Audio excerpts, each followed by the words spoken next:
You are T. Who are we? You are T. Welcome to United Real Therapy. Welcome to the real, the raw, the red.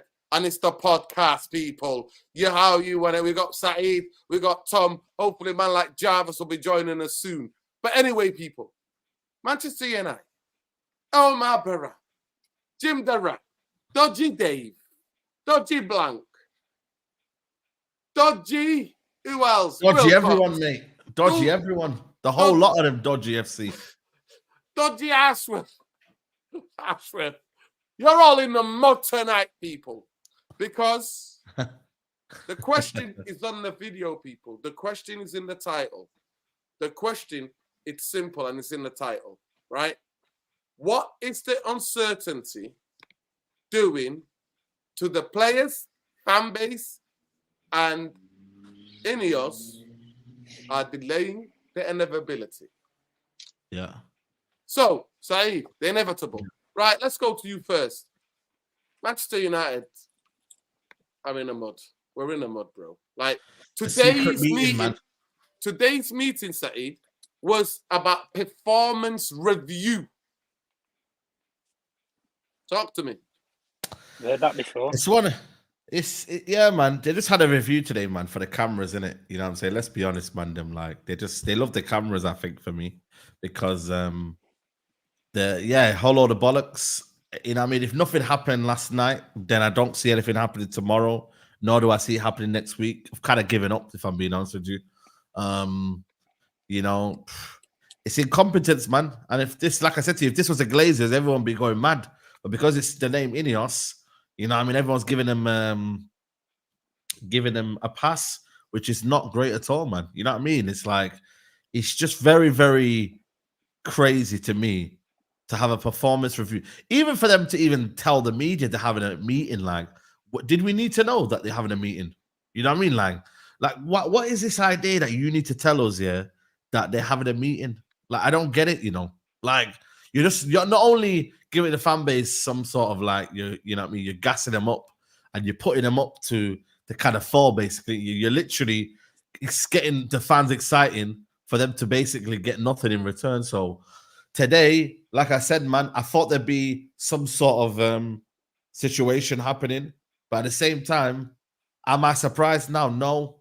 None of them really have sacked anyone. You know, today Danny broke it down, like, you know, in terms of especially Omar Baradi hasn't really sacked anyone. Jason Wilcox the same as well. Like, their roles haven't been as serious dealing with managers. You know, even Dan Ashworth, did he really sack? He didn't really sack Graham Potter. He didn't really sack anyone. I think he came in when Eddie Howe was there as manager. You know, so they've kind of like he's not really hired and fired in that regards.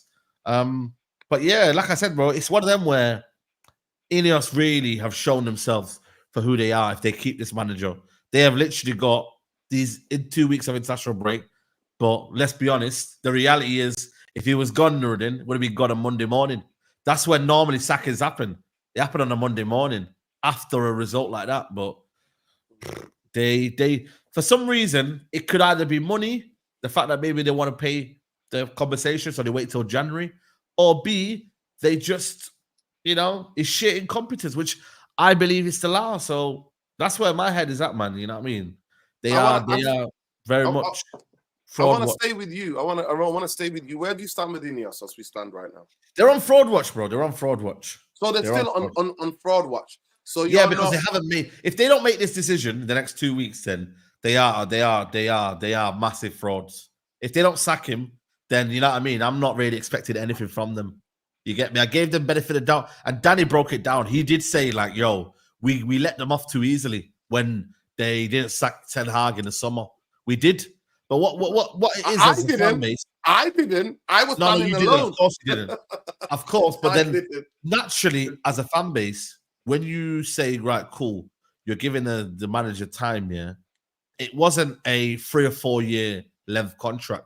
It was 1 year extension. So a lot of people were like, you know what, cool. It's not as if they're fully backing him. So that's where they kind of... They didn't give him an extra air side. I think this gets misconstrued. All they did was they just triggered an extra he already had. That's all that they've done. So he's basically on 2 years with no trigger left. That's it. That's his contract right now. It's not that he's got another 3 years to run and they can still extend it by a year. That's what makes me laugh when people say that they've backed him contractually. How? He got down to the last 12 months. They backed him by spending the money they spent, Tom. That's what people are saying, to be fair. Yeah. Oh, no. People are now trying to backtrack that, Dino, and say we've only spent 100 million net spend. Oh, they're trying to backtrack all this There's no bullshit such now. a thing as net spend in football. Forget that. Net spend is a gimmick in football if you really want to look at it. No, but that's what they're trying. That's how they're trying to justify it now. To say, well, they have backed him, but they've also got rid of a lot of players. And if these ones don't work out, then they can always get rid of them as well. They've always got resale value. That's what they're trying to portray to everybody now. But listen, these guys have moved mad, right? They had a meeting in Manchester. The media's followed them all the way to fucking London. That's how desperate they are to cover Man United, mate. You know what? ITN News, national news cameras were outside that place today. No. It's a joke, man. It's almost like it's a documentary for Ineos to show how good they are in terms. I don't know. I feel like they love the cameras, guys, man. They love like this, like the association. They love the drama. Like, listen, they gave the cameras a wave, Saeed. They gave them a wave, mate. When the funny thing is, right, we all said this, and I know it was a while ago, right? Can you remember when the two delegations, they went to Old Trafford to have a meeting about buying the club, wasn't it? You had the Qatari guys that Sheikh Jassim had sent over, like his bankers and his accountants. Yeah. And there wasn't any cameras like that followed them or anything. There were photographers there, but they just like took pictures from a distance. They didn't try and go up to them and say anything to them and speak to them or anything. With Jim Ratcliffe, mate, they had Sky News there. They had fucking BBC. That's what I'm saying. They had ITV, mate. They followed him. Tom, remember when they said about the Sheikh Jassim? You know, remember that report, Nuruddin and Tom? Do you remember when they said, "Oh, Sheikh Jassim, they've never been seen before," you know, they tried to basically paint it out like, "Yo, we're on the front line. We're seen. We're showing that we're part of Manchester and all of this and that." You know what I mean? Man was walking literally freely across Old Trafford. He allowed that to happen, literally, guys. This is all for me, like, you know, when you look at it, it's all PR. for show, man. It's PR to show that at least I turn up to games, at least I attend fan forums or I attend, you know, meetings where the Glazer family haven't done that for years and stuff. It's a load of bollocks. I'm sorry, it is. It's a load of bollocks. The same thing, right? I don't honestly think now, after this meeting's happened, by the way, I don't think they're going to. I thought they actually was going to get rid of him, guys, because I thought about the context of it. Joel doesn't come over. A member of the family doesn't come over for these meetings unless they end up making a big call or a big decision. That's why I thought they would have got rid of him. Yeah. The only thing I'm going to say is everything that Ineos have done since they've come to United has been very quick. For example, when they got Omar Barada through the door, it was very quick. It was very, you know, cool, calm, collected. Dan Ashworth, to be fair to them guys, we were sitting there thinking we were going to wait like a year to get the guy. They did end up getting him in 3 months instead of waiting the full year for it. Jason Wilcox, they got him out of there quite quick. When they've made decisions, even when we've signed players, we were signing players so quick this summer, guys. Like when we got Lenny Yoro in and Xerxes not before the tour had started, we all thought, fucking hell, what's going on with Man United here? It's different. The fact of that they haven't moved quick on this decision again, I just think it loses them so much credibility. It's unreal. Facts. But listen, if they don't get rid of him now, let him go down with the sinking ship then. And let all these fans that want him to keep him on and keep him on, let's keep him on till the end of the year then. Give him the wish then. You might as well. Listen, if we're going to sink, let's sink down like fucking quicksand then. And let's stay there. And then what are fans like on these old so-called fan channels? What are they going to fucking say then? Oh, well, it's okay. At least we're a loyal football club. We stick by our managers through thick and thin. There's a time when you have to get gone. And this is a time where you have to look at it and say, the data proves it. The statistics prove it. The fans don't believe in the guy that goes to the ground. They don't back the guy. They don't applaud him. They don't praise him. They don't do fuck all for him. And the fact of that this guy, who's supposedly your manager, is in a shitstorm and he's fucked off on holiday instead of trying to come up with a solution to save his job. I'm sorry. There's times for holidays in the summer window. Do you hear Pep's gone on holiday, guys? Do we hear this?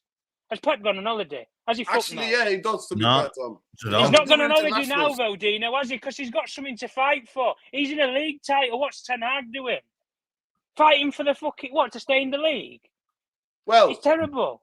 Tom, I want to come to you with this question. Yeah, go on. There are people there. I've just been checking social media throughout the day. Yeah. There are people suggesting the silence of the meeting today. It finished 5 o'clock. Saeed informed that. I found out it was actually a performance. It was a review, a performance review, and you can't start more than anybody else than the manager and the players. So there's two things. If you're going to evaluate, you're going to evaluate the manager, the coaching staff as a team, and the players. So after 5 o'clock today, one day, like you said, Tom, they already met in Manchester the other day. They were in Manchester yesterday. Well, that was about the stadium, that apparently. That's about this project that they're building. They might be going to Paris for another meeting, maybe Dublin, maybe. They might go to Holland, guys. They might join him on the fucking holiday. Maybe Birmingham. Why not Glasgow? You know what I mean? Maybe they're on tour like a band. You know what I mean? You remember, big up Khalees. Khalees named them. What did he call it? The quartersexuals. What did he call it? Yeah. Dodgy Dave and the quartersexuals. Yeah, Dodgy Dave and the quartersexuals are on tour. Right? How much of that are we accepting? Right? Because I'm not going to lie to you. I thought it's just the people like us who just, talk on YouTube. I've been out and about today in Manchester. And genuinely, in the whole city, whether you support United or you don't, everybody's talking about, is Ten Hag gone yet? Is Ten Hag gone? Mate, I went to the barbershop in Claremont Road, and literally, as I'm walking back down to Rusholme, I must have been stopped about 6 times, bro. What's going on? Ineos sacking him. What's going on? I'm like, listen, mate, I'm waiting. Youngest is getting his mind. I don't know. Saeed's getting pulled up like Jim in the road, mate. I swear down, bro. I don't know. And one guy, I don't know, big up to him. I hope he's watching the show. He was like, you need to lay off Bruno Fernandes. He's a good player. So then after that, I went, you know what, let me hear him out. And then he goes, I said to him, are you 10 again? He goes, yeah, man, give him time. I said, see you later. See you later. Bye-bye. I had enough, mate. You know what I mean? But bro, the fan base, though, if we just had a guy who's a person who's competent, everyone who's doubtful and not doubtful could just move on. You move on. Yeah, if they came with a statement tonight and said they're backing into the end of the season, I think that will put an end to all. Oh, mate, put it to bed. It will put it to bed. So either way, for me, I want to ask you, Javis. So having said that, the whole of the city, whether you support United or not, I mean, I know Arsenal fans, some of the City fans, they're like, what's happening with Ten Hag? That's what, like Saeed saying, Saeed just went around the corner from his gaff and he's getting stopped. So, I'm on a bike, you know what I mean? People are like honking at me. People are like going, what's going on? And I'm like, literally, you're good. Well, I'm like you refreshing Twitter every couple of hours. You know what I mean? That's what I was doing. So Manchester United are now, as a circus, we're a club that's in circus. And we have all been the circus. We've all been the comedy club for the past 12 years. Facts. And even with this new structure, Ineos, who I always said, people, stop twerking, put the pom-poms down, you know what I mean? Stop wearing the cheerleaders' outfits. Stop doing the triple, you know what I mean? Doing all the crazy jumps and twists and turns, you know what I mean? All the flips in the air that you need to do. Stop doing that because they've not shown us anything. Let's see first. During this international break, nobody's genuinely, nobody's talking about the game. Nobody's talking about the game. People are talking about Manchester United being 2-0 up against after we lost 3-0 to Spurs. Then we go 3-0 up in a game in Europa League against a poor Porto side, and then we draw 3-3. So the idea that the football is totally being forgotten about.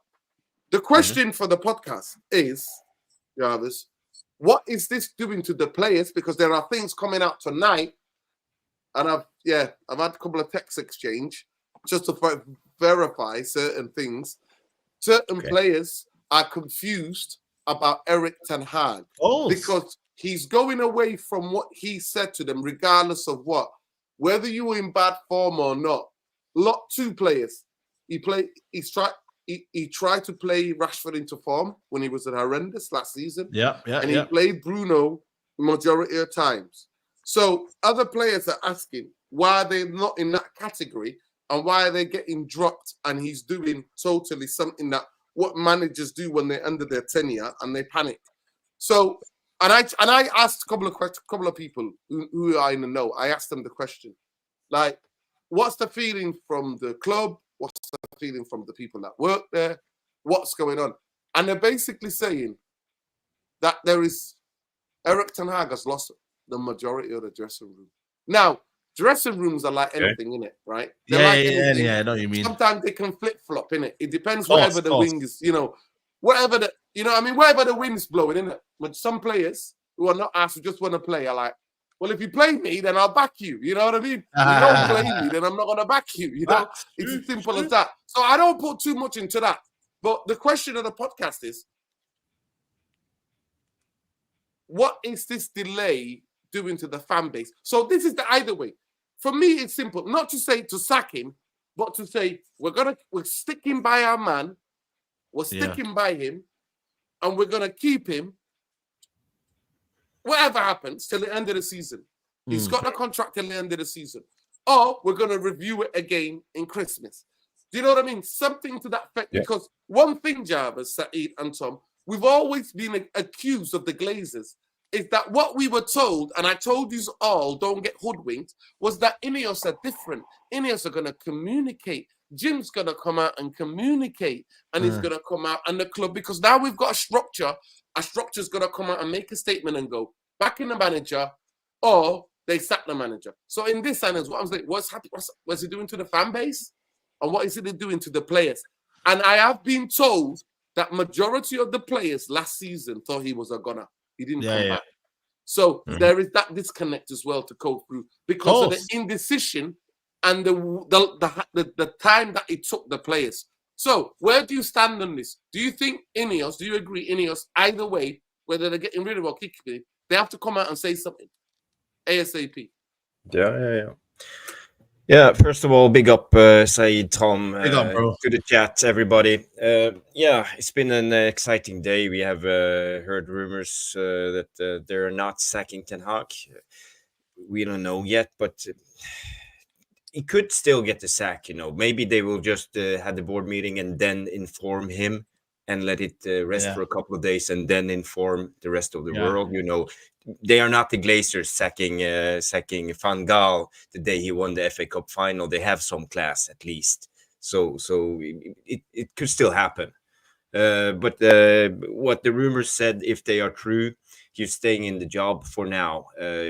We are talking about maybe until Christmas or the rest of the season. But I think it's a constant evaluation process because it's a result-based business, and you have to provide. If not, you're gone. It's just the way it is. I think Ten Hag needs time. That's my opinion. I think the manager needs time because we have come to a stage, because we have seen this with all our managers since Ferguson retired. We saw it with Moyes, but especially with Van Gaal, Mourinho, and Solskjaer, we saw the same. They can scrape through results and get a decent performance in the league. Mourinho came in second, Ole came in second, Van Gaal came in, I think it was third, was his best performance. We qualified for the Champions League. But then we are going to the next stage. When we're trying to achieve the next stage, we want to play more expansive football. We want to attack. That's when things start to there is, Jarvis, there is also periods, though, when you've just mentioned with those managers, when they got to that third year, when Mourinho got to that third year, well, not the third year, I would say 18 to 24 months, when you're ready to do the next step, to go into the next stage. That's fine. But when they got to that third year, they had periods when they had a game before an international break where the form was terrible for the start of the third year. It was a car crash. They got to the first international break at October. They then kept them on instead of getting rid of them. And the results got even worse, and we got embarrassed worse, and it became toxicer than it is now. And they failed to act then. That was the Glazer family, fair enough. They did that with Mourinho. Ole, they sent him away on a fishing expedition instead of just saying, "Listen, you go fishing." I remember that one. But there's your paycheck, and you go with it. Instead of doing the right thing, they kept him on, they prolonged it, and they ruined his legacy at this football club. They did. They ruined his legacy, and they had the audacity to pull out an interview with the Managerial guy. legacy, Tom. I like to correct that. Nothing can ever ruin. Managerial Nothing legacy. can ever ruin. Listen, playing it brought tatters. legacy. It brought tatters to his name for what he had as a legacy moment at this club because he got overshadowed with a more recent timeline of what he's done at the club as the manager. Okay. That's what people say. But no, what I'm saying though is, you take those two timelines as examples, and then you take the situation we're in now. It's the exact same situation, just 6 years later on. They failed to act on 2 occasions previously. Ineos had the decision to make in the summer. They bottled the decision because of sentiment and emotion from letters that the fan base made towards Ineos directly, but also because of he won the FA Cup. And then they've gone on this prolonging now to get to this position where we're having a crisis meeting in October. Why we need to have a crisis meeting in October if you don't think that there's not a problem or there's doubts there? If there's doubts there, I'm sorry, there will always be doubts there then. You're not going to eradicate them doubts unless you pull off something miraculous. And I can't think, and I'm sure people in the chat will be the same, and nobody here, please tell me a time when a football club has got this worse, both in the league table, statistically and performance-wise, and the manager's got himself out of it completely and won, let's say, a league title or a Champions League. It's never happened before. So if it happens, it's the greatest comeback in managerial history. Greatest. It has to be. Can I ask him a question, Tom? Yeah, Javis, do you what do you think is going to improve in after detachment? Is it performances? Is it the way that the players are playing? Is it the style of play? Because for me, there's no injuries at the minute. Like there's probably Luke Shaw, and that's it. Like that's injured out long term. So everybody's available. So I just want to know, like, is it more hopium or is it based on facts? Like you've seen that maybe in the first year he's had this. Where's your kind of understanding that he should be given more time? There's no evidence to say before you answer that. Improve, before you answer that, Jarvis, let me just say breaking news. Stephen H says Manchester United have held 7-hour meeting this afternoon. Ineos have rumored to be considering replacing Eric Ten Hag with Katie Price, as they are impressed she can regularly play with 10 men. Hold tight, Katie Price. If you know, you know. That's a British internal joke. Jesus. Some people are Googling, like Javis right now. He's Googling Katie Price, but it's all good. But Steve, you're allowed one. You're allowed one. One per 3 months or 4 months. I've read it out. Don't get giddy with it now, all right? Don't get overexcited. Jarvis, over to you. Yeah. You know, Saeed, it's a good question, and I'm not here to convince you because I know I can't do that. No. And I'm not trying to. I'm just telling my experience and my opinion. I want Ten Hag to stay, and I believe he needs time to change things around because it's not that easy. It's a paradox in all of this building a club when you come to the next stage, as I mentioned, the next stage when we are trying to attack, to play more expensive, because suddenly we are not just replacing the weaker players, because the place we brought in for the first stage was just to grind results and stabilize. Now we need to attack, and we need better players. So the players that we depend upon, then the players we rely upon, like Rashford, like Bruno, like I would say more of the attacking players who are ready for the next stage, are not good enough. So we are not just replacing the worst, the bad players. We are replacing the good players. So this is why it will take time. The next stage will take time, and we are never going through the next stage, because always when we come to the next stage with a manager, we sack him and we start all over again, and we get back to the players that we rely upon, that grind us through results and get us top 4, but that's their top level. They can't take us further. So for us to be better, we need to have the patience to get the time to replace our better players like Rashford, like Bruno. And when we do that, we are ready for the next stage. But we are now in a limbo in between first phase and second phase, in my opinion. Why hasn't Ten Hag taken the steps to do that over his 3 years that he's been here, though, Javis? Why isn't he taking the steps to say, Rashford's not good enough, I need to find a replacement? He's had Well, 3 years because that he it could have wasn't made needed that. at the time, because there were other objectives to replace I at understand the what you're first stage. saying. But now we have come into the second stage, in my opinion, and that's why I think we need to be patient, and it will take time. But And in the long run, if Bruno Fernandes and Rashford isn't part of his plan, he's already in year 3. Why are they still here then? And why has he, as the manager, because he has to have an influence over it, why have they just handed them both new long-term contracts at this club if they aren't going to be here or part of his plan in the long term? We can't sit here and say that the guy needs time when, if you're saying that Rashford and Bruno aren't going to be part of the plan long term exactly. because well, they're I'm not not saying good they're enough. not going to do part of it, but they are not the ones who are getting us there. But We you're need saying that better those players. are the two that need to be It's replaced. clickbait, by So the way. why is he? Clickbait. Why is he still here then? Why are those players still here? If Erik ten Hag needs more time and he's not going to be able to use them to improve results, That's a good point. those are the two players. If they turn around their form, Javis, and Rashford starts scoring goals, and same thing with Fernandes, he might get himself out of this, whatever you want to call it, exodus, madness. He might get himself out of it. But if they Yeah. don't, Javis, he's holding on. He really is holding on. Yeah, but Because the he's thing not is, got any other firepower. history with Man United the last 10, 11 years have shown us that that we always bottle it when we are trying to play expansive, when we try to go to the next stage, and we always, as fans, go ballistic. And Where's your want, limit, Javis? Where's your limit? no, well, I'm not a big Ten Hag fan, but I like what I see. I think he's tactical astute.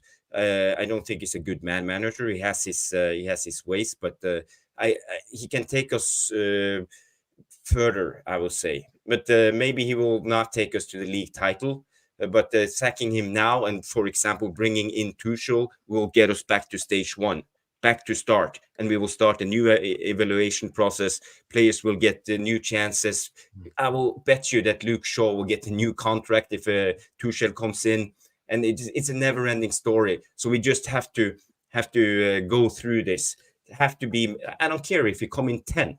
I will give him 3 years, and maybe then we have more time to assess, bring in a better manager, and then move on to the next stage, because we can't just keep rinse and repeat sacking managers over and over and go back to start. That's the biggest issue. Yeah, people in the chat and you guys, I think Javis has articulated and has made his opinions very clear and direct. He just doesn't believe fundamentally. It's not about something about being Erik ten Hag. What Javis is saying is that Manchester United, to be able to take the next level, so they didn't do it with Jose because there was nothing to back. This is what my thing with Javis. Javis is saying. So Javis is saying that for the next step for a manager now is we've tried with Oli getting rid, we tried with Jose getting rid, and now it's time to give this guy the 3rd year to see what he can do if he can take Manchester United. And my fundamental, listen, that is a valid opinion. That is a valid opinion, everybody. But for me, and Saeed and Tom and anybody else would be able to say that Erik ten Hag has so in zilt that anything that we've seen this season. Well, silt, bringing winning 2 titles is not silt. It's more than. No, but I'm sorry, Javis. I'm sorry, Javis. One thing about Ole Gunnar Solskjaer, right? Ole Gunnar Solskjaer said a lot of things. We used to laugh on this podcast. We need some more legs in here. We need some more legs in here. Margin, podcast. Yeah. I remember fine margins. Listen, Mourinho said something. Listen, the fine margin. One thing he did say one time when he was asked about trophies, especially these minor cups, the Haribo Cup or an FA Cup, he said, sometimes trophies can paper over the cracked and they're about the ego. Yeah, facts. And for me personally, there is nothing. If you said to me today, Nuruddin, would you not, if you said to me the hypothetical, right? We're playing a hypothetical game. Take those 2 trophies away, but at least have a team now after 2 and a bit years of Erik ten Hag's reign, where the team is building and we're just ready to take that next step in terms of sustainability we see sustainable football and a way forward to be able to go and challenge maybe next season, right? For the title. Not win it, challenge. Be in the conversation till the last bit of the season. And then when we get into the Champions League, right, actually, we could be a threat on the quarterfinals at Old Trafford, you know, on a Wednesday night, lights, you know what I mean, winter, you know what I mean, the buzz around Manchester when United play in the Champions League is incredible. You see the other fans all over the city, you know. Facts. You know, on that day, you travel to the state. So all of that, I would give those 2 trophies for me away because those 2 trophies show me nothing. We won a cup with Van Gaal. Jose came in, gave us another Haribo Cup, gave us a Europa League, meant fuck all. Ollie came in, actually gave us, for 6 months, he gave us something to enjoy. You know, the football after what Jose did to the club. It was like we can breathe again. You know what I mean? Starting off by his debut, innit? We went to Cardiff, didn't we? Was it Cardiff? I think it was Cardiff. We won 5 or something like that. Yeah. So from that game on, we went on the ride, right? And actually, Ollie gave us something like 65 goals scored between the 3 forward players, all of this. And for me personally, I would always take the other. Now, I know I just represent one United fan. And I know you don't represent the whole fan base. And different fans want different things. But for me, the thing what I was getting with Erik ten Hag has not been from after the second interview he did for the club. That is when I was thinking, oh shit, what is he saying now? And then 7 months we were on here calling it out. So for me, there is nothing. And anything about football for me is this, right? Genuinely, this is what it is. In modern football, the days of managers getting time are over. Can you tell people that? Because I don't think people understand, you know, especially the Man United fan base, I think, for me. I think the culture, because today someone messaged me today, you know, you're not a real United fan, you know. The culture of Man United is not to sack managers. I said, listen, man, because we've been kind of, you know, our minds have we've only had one good manager in the last 20 years, and that was Ferguson, who won us everything. But it's okay to sack a manager if they're not doing their job. And sometimes you can flip it like this way. You say, what about we've not made good appointments? Why do we always flip it to we've just sacked so many managers? Yeah, because we've not made good appointments. That's the reality. And Ineos have a chance to prove that they can make the right appointment. They can now change the narrative, not sack managers, but hire correctly. Clubs like Chelsea have hired correctly because they've won trophies. Yes or no? Yes, they've sacked them, but they've hired correctly because they've won trophies. You know? Yeah, big and trophies, ultimately, you have to change the narrative. It's like we're just constantly thinking about, we sack managers. Nothing's ever going to change. So do you then just stay in the rot? Or you just accept mediocrity? No. You don't just stay in the rot. And Ineos, like I said to you, this is their first sacking. Do the job. Do it now. Like, don't just say to yourself, you know what, and this is not even your guy. What's making you feel so sentimental about this manager? I think it's about the money. I think it's about split on him. It's a perfect time. If the fan base were not split on him, then cool, you don't sack the manager. But you can clearly see that there's a mad divide. So it's like, just do the job, make everyone's lives easier, and just make a decision. You know what I mean? If I was going to make it, should they do the decision for the fans? The fans don't matter in this opinion. It's a footballing decision. They should come out. How are we going to be a better footballing team? And we have footballing people in the board doing the judgment. It's not the fans. Jarvis, they don't know anything. Fans act on emotions, and emotional decisions rarely works out. You have to be let's sensible. have all of them then. Let's but have also, all these but not all fans, Javis. Let me everything. just correct what Javis said. Not all fans. Some fans can clearly analyze what's going on, and actually, fans vote with their feet. Liverpool player, me and Saeed were in the stadium. People emptied out and walked out 25 minutes ago. Yeah. Spurs, it was exactly the same, right? So for me, when Manchester United this season came up against any teams that have a bit about them, we got absolutely spanked. And then what makes it even worse, they're 2-0 down against Brighton, the same Spurs team. Then they go and get beat 3-2, right? All type expressions. I hope you're oozing somewhere. You're oozing, lad, right? At the end of the day, it's simple. And by the way, people, I'll play it for you. My message on that Sunday night, what I sent to Expressions, I'll play it for you. I can play that bit for you. Yeah, my little song to him, right? I say it simple. Is that everybody can see what's going on. For me, it's always been, this is my motto, and some people can agree or disagree. A manager's job is to show the fan base something, because for me, football is about the fans. We saw it during lockdown. Without fans, football is nothing. Without fans going, buying, investing time, energy, talking about, analyzing. Back in the day, the YouTube, you know what the YouTube is now? Now, the square, the public square is on YouTube. It's on Twitter. You know what the public square used to be? You sitting outside your house and then 5 other 6 people coming in, and then the old man hearing your conversations, you arguing. And then it was in the pubs, it was in the bars, it was in the cafes. You know what I mean? It was in the workplaces. It was in the school playground, right? That was the public square. Nothing that technology, all we are now, we can come together from different parts. Javis is in the northern Norway, the place where they have the, the lights, the green lights. Northern Lights. The Northern Lights. From our friend from the Northern Light. Maybe Javis is telling us the light. Maybe Javis has got, what's his name? The guy from the old fella from what's it called? That massive series, Lord of the Rings. Javis, are you? What's that guy called? What's the character called? Gandalf. Are you Gandalf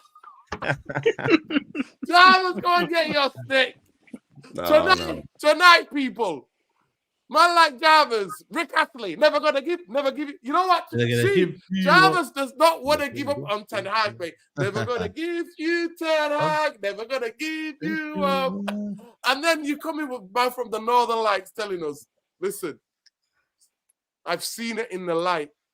Give this guy here. But Liverpool, for me, is the clearest example I'll use, and I'll wrap it up here, and I'll go back to Tom.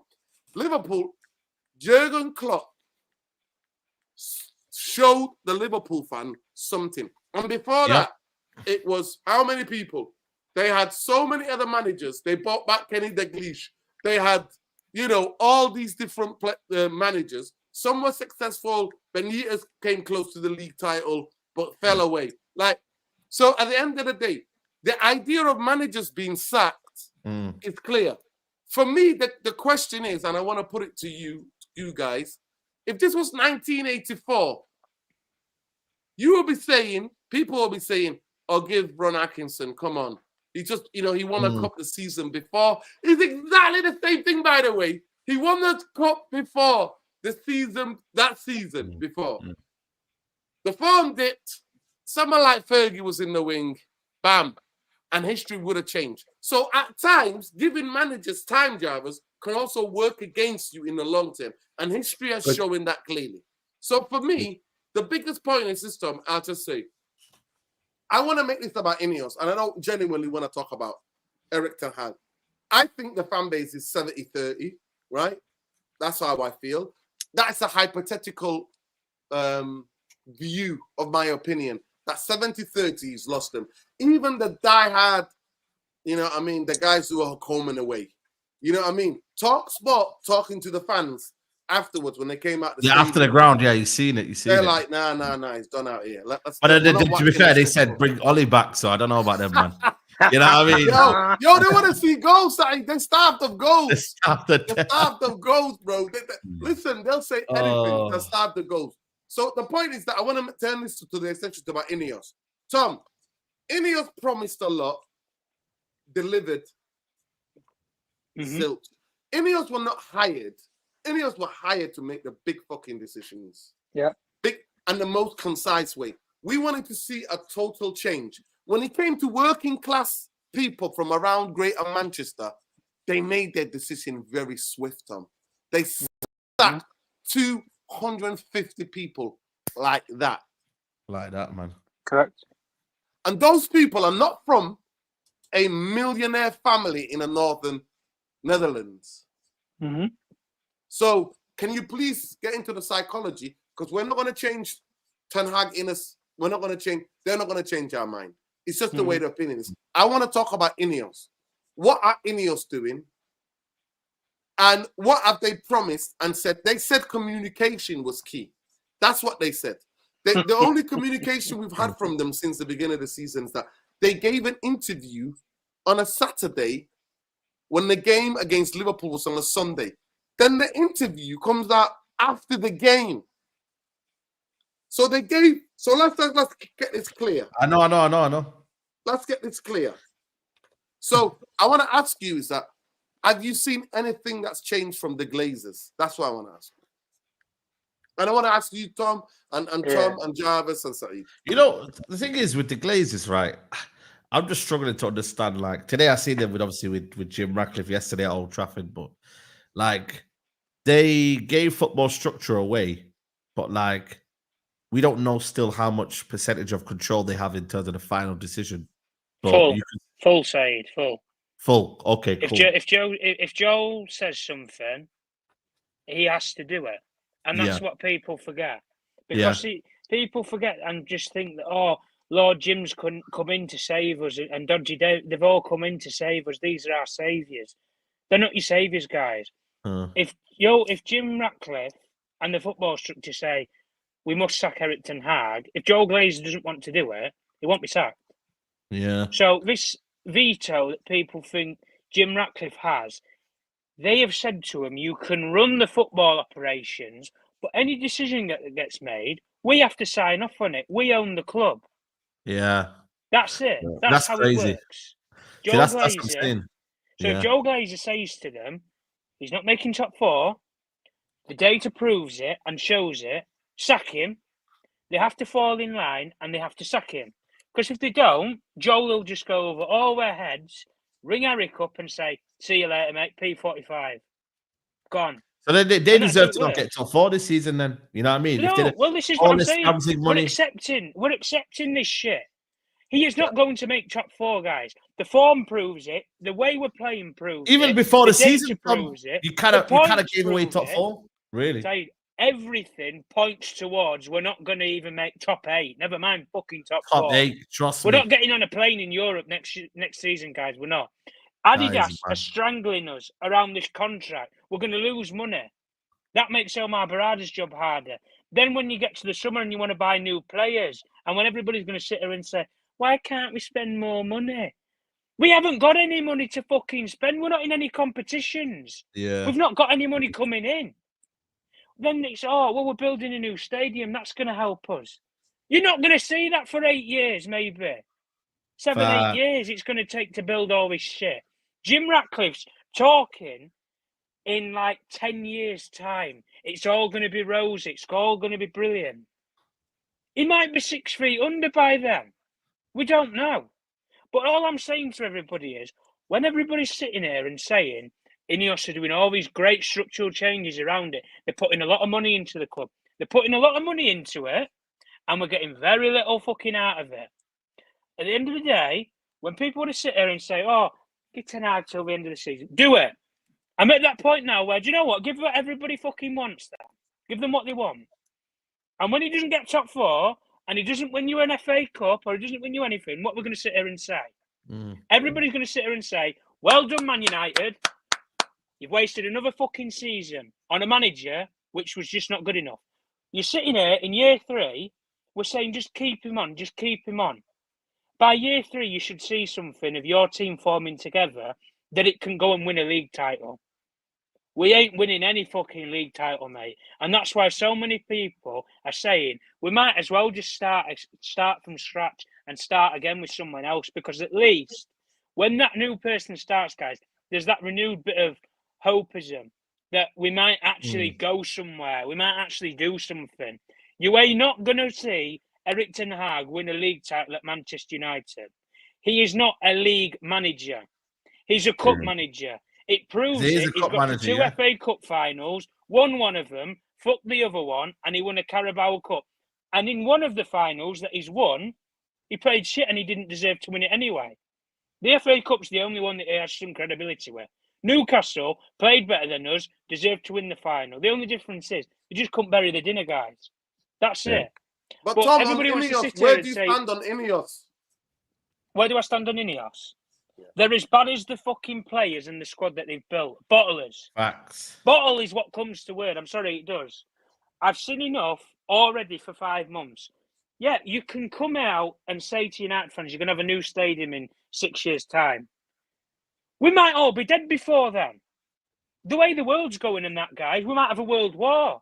We might all be called up. The way that the world's going. You don't know where the world's going to take you guys in 6 years. We don't know what's going to happen. Jim Ratcliffe might not be here in 6 years. 2028, man. And listen, Barada. guys, Barada is saying this about. I can't believe he said that, guys. The man. clock is ticking down. You're wasting a season on a guy that you don't believe is going to win you the league. I'm sorry. If you went into an interview with any of this hierarchy and you said to them, in 2 or 3 years when you get to 2028, is Eric Ten Hag going to lift that Premier League title for you? If you didn't record them, you didn't write notes down, they ain't going to say fucking yes. None of them are going to say yes. Mm-hmm. The fact of that, Barada and Ashworth weren't in operation or situ when they made this decision, it was taken away from them by Dodgy Dave, who led the performance review, and said that Eric Ten Hag must stay because of the injuries, because they won the FA Cup. Let's give him another year, Jim. Mm-hmm. Give him another year. Jim's going to listen to his best mate, who he trusts in, he believes in, he thinks he's brilliant, Dodgy Dave. So he's listened to his advice, and look where it's got him. It's got him fucking nowhere. And at the end of the day, listen, Ineos, they bottled it in the summer. All I'm saying to them is, do not make the same mistake twice, because I guarantee you, if he doesn't turn this around in the first 2 games after the international break, Javis will not sit here any longer and say that let's keep him till the end of the season. If it doesn't improve, Javis won't sit there when we're talking at this time at Christmas and say he must stay till the end of the season. I'll guarantee you that. And other people who want to back him and say give him till the end of the season, they won't be here. Or do you know what they'll do, guys? They just won't make any comments. They won't go on social media. They won't be a public face anymore. They'll just fall into the abyss. But listen, Ineos, they're doing all this PR, all these promises. Okay, you put your money where your mouth is. You've brought in football people to make football decisions, Jim. Use them then. Mm-hmm. They ain't going to tell you this is good. They're going to tell you it's shocking. It's shit. Okay, big up. Javis, where do you stand with Ineos? Dodgy Dave and the quartersexuals. Well, it's hard to assess because most of the footballing structure just have been in the job for 3 months. Ashworth and Barada. We have Dodgy Dave and Sir Jim, but Sir Jim is a politician in a way. He loves being on camera and he talks a smooth game. So that's just who he is. Mm. We can judge them on their actions. They let Ten Hag stay. They are trying to keep a tight house. There are not many leaks. We know from the Ten Hag story after the FA Cup final. So many rumors. He was sacked. Everybody had inside knowledge, but nothing happened, and they all were wrong. Ten Hag stayed in the job. They kept a tight ship. We have heard leaks now. Ten Hag, they are extra meeting, discuss Ten Hag. This meeting today was scheduled months ago. Yeah, it's performance. It could it's a be, performance. Yeah, it could be just media speculations. Maybe they had a board meeting. They met, had a cup of coffee, said, big up. Ten Hag, yeah, he's staying for the season. That's what we have talked about. Move on. Next Javis. agenda, Old Trafford. No, Javis. We don't know anything. It's just speculations. No, we do. No, we do. No, Javis, we do know certain things. What do we have as facts? We know as a fact that today's meeting was scheduled for months ago, and today's meeting in London was a performance review. Now, if there's a performance review with a new structure, the first team manager and the squad and the players and the coaches, they're going to get reviewed. So today, they have 100% discussed because you can't have a performance. Well, it's not the same as saying they are discussing Ten Hag's future as a manager or they want to sack him. No. That was on the table. Briefing. No. But this is where, listen, this is where me and you disagree, Javis. Okay. Ineos have certain people they leak to. you know how a big shit, like the club is run like a political party. It They used have to their be sort- that way, at least. Well, they still have it. It's still the same way. It's still the same way. And it's still the same way that the people who leaked, and it's a fact in the summer, which you didn't put in the record, that they talked to other managers. Whilst Ten Hag was chilling in Ibiza, they were talking to other people, and they were briefing the fact that they were talking to other people. Then their briefing, 3 briefs I said to Saeed on Sunday night. Laurie Whitwell, Yeah, Melissa Ruddy, she's the one. Docker and the other guy at the Times, they all of them have said, they knew about the meeting at Old Trafford, which happened on the Monday, and they knew about the meeting that was scheduled today. And they specifically knew the heading of that meeting. That's a fact. That is them briefing it out. Yeah, facts. So I want you to talk about, that's the facts that we do know. They have briefed those things out. Because for Laurie Whitwell to write it in the Athletics, right, he has to double check, triple check. It's not like the Sun newspaper or the Daily Star. I don't know how well you are versed in the tabloid trash newspapers in this country, right? There are certain journalists, you know, that the club are backed, and that the club use to get their point of view across. Now, for example, it's been rumored that there's somebody at the Daily Mirror that's quite favorable, actually, to Eric Ten Hag. And we hear, and somebody says that ZEG, S-E-G, is the agency that represents Eric Ten Hag. Yeah. Some of the players, they've got a journalist in their pocket. Yeah, Mullock, they brief Mullock. They brief Mullock in it. Yeah. For the Mirror. So this is a pattern that is being found. So these are the things that maybe because you don't live in the UK, you're not aware of. But this is the things that we know about them. So the idea that you're saying something has changed, it's been tightly shit. No. That they actually brief certain things. They don't brief exactly what it is, but they insinuate. You know how the different ways to brief stuff. You insinuate things. And to me, I said it to Saeed, and I said it to on the different podcasts on Saeed's channel and on this channel with you, and actually to the audience. I have said I don't think they're getting rid of Eric Ten Hag. I think if they're going to, I think January is a time. But it could be just to play for the gallery. So maybe they're just playing the fans because they know we are displeased with his performances. So they just want to act out, showing that they are at least doing something. Do you think it's financial, Javis? And I'll go to Saeed. Do you think it's a financial? Yeah, 100% it's financial. We don't have any money. It will cost us 15 million. I don't believe that as well. 17 million plus hiring a new manager. By the way, David Einstein said that it won't affect our FFP. He said it will not affect the FFP. It will not. Yeah, exactly. He said it will not. That's what I say. There is money. It will affect our liquidity, and our liquidity is zero. Yeah. We don't have any money. Now we know that. I should have known that in the summer. Tough luck, mate. Yeah. So I'll ask you the question. So if you think if it's money, it's quite sad, isn't it, that Manchester United have spent. Yeah. If they wait until January to half his, because then it would be half the wages and whatnot. Yeah. Then that is sad as well because you're just wasting our time. You know what I mean?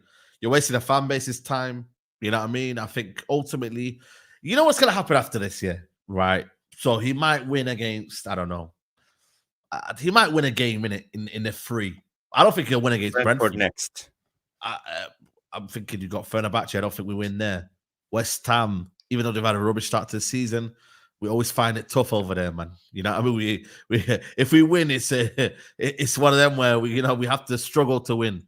And then you're looking at Leicester maybe, and that is it. Like, I generally think for me, it's like, what are you waiting for? Like, even the performances, I don't think they're going to go to that standard. The levels. For me, it's not about the results, Saeed, and I'll ask you this. I actually think it's about the performance. The performance. I mean, if it's about performances, they would have sacked him. I don't think it's about anything. They're just incompetent, Nuruddin. It's not about performances. We've been shit for the past 3-4 months. What do you mean performances? It's not. It generally is about results for me. That's what it looks like to me, is results. It's not performances. Because if it was performances, you can clearly see that this Man United team that spent over 600 million is not shaping up to be the Ten Hag way. It's not. Yeah. It's got to be about results. So they may be thinking, you know what? If we're not around if we're not mathematically not near top 4 and we're this amount of points away, then maybe we might not sack. That's what my head comes up. They're just thinking that it's too early to sack him. But reality is, like, you're setting a very dangerous precedent here. Like, very, very dangerous precedent. The fact that you're saying this is acceptable and you're still giving him time to turn it around, when reality is you could be out of this top 4 race by the next international break. Next international break could be done, we can be in it. You don't know that. But I've got so much evidence to suggest that it won't be. I don't think you have evidence, Javis. What's the evidence? I've seen improvements in the way we play. We have had good spells. We have set up patterns. 20 minutes. We have 20 minutes here. Problems. We have 4 clean sheets in the league this season, and people say we can't score goals. Yeah, we scored 3 against Porto the other day. There are players in the Premier League who've got more goals. Javis, exactly. There are players in the Premier League who've got more goals than Manchester United. That is let me just get the super chat. Yeah, and we struggle. Where's the goals coming from? That's obvious. Listen, I'm done watching this shit show as a 60-year-old fan. Hey, what are you drinking, bro? Because you look good for 60. I tell you, I want to look good as you when I'm 60. Big up to you, bro. Let me get inside to Man UFC Realist TV. Big up Mick all the way out there in the sunny, wonderful Thailand. Guys, you know I love you all. I've never been a problem guy. I'm just a solution thinking guy. Can you make sense what your solution is to our current problem? If Ten Hag stays, if Ten Hag stays, what needs to be changed? Oh, I think we've gone past that. We've done. I've gone past that. There's no help in there. To me, I've gone past that because this is where fundamentally, like, I totally disagree with Javis, and I don't want to come back because I really want to stick to the Ineos, but just for me, big up for the super chat as well. That what I saw against Villa was, I'm gonna go back to compact way of playing with 2 older guys so that we can get bodies around them and not expose them. While he tried majority of the season playing the basketball the vacation, which was the continuation of last season. So for me, the performance against Villa is not sustainable. It is not sustainable for Manchester United. It is nothing in that performance I can have a look at and go sustainable. And even if I looked at and said, oh, Rashford track back, Rashford is somebody who stands so square, and because the manager is not showing him or is not listening to the manager, because if the manager shows you, it's the way to tackle. If an attacking player has got the ball, you go low as well. You balance yourself so that if you want to get a slide tackle him, or if you want to kick the ball away, you can. But when the player goes past you, you don't stick a leg out. Like, just to go, well, guess what? I defended well. No. Like, there is fundamental things going on. And I'm sorry, for me, the biggest evidence did not come from even what I watched. I wanted to understand somebody that's been in the dressing room with his manager, one of his coaches that are working closely with him. And Benny McCarthy said he doesn't inspire to take the players with him. The connection between him and the players is not there. You can have the greatest tactics. You can have the greatest of all the things you want. If the connection is not there on a human level, they're not going to take it in. It is not working. And that, to me, is the fundamental point for me. So the idea where there's going to be solution, I think my solution is Ineos to give it to Ruud, another season wrote off because of the decision they made last year. The reason why they're in this position is because everybody could see you don't hire a manager, give him a job because of one game. Erik ten Hag could have rode in the sunset, waving his hand going, I've just won an FA Cup, kept his trophy won. He's like, he always wants to remind us, 8 trophies in 6 years, and rode into the sunset. And then they would have bought in their own person. And then even if it's going bad for the first couple of months, we would have been gone. Actually, as fans, one thing we have to do, unless there is fundamental like damage, right? You always give a new manager and a new project a season to see where they get to, right? So that's what we could have had, right? But instead, they've delayed it. So for me, the solution now is looking like Erik ten Hag has to go. Ruud steps in, and then Ineos have plenty of time to go on and get their guy.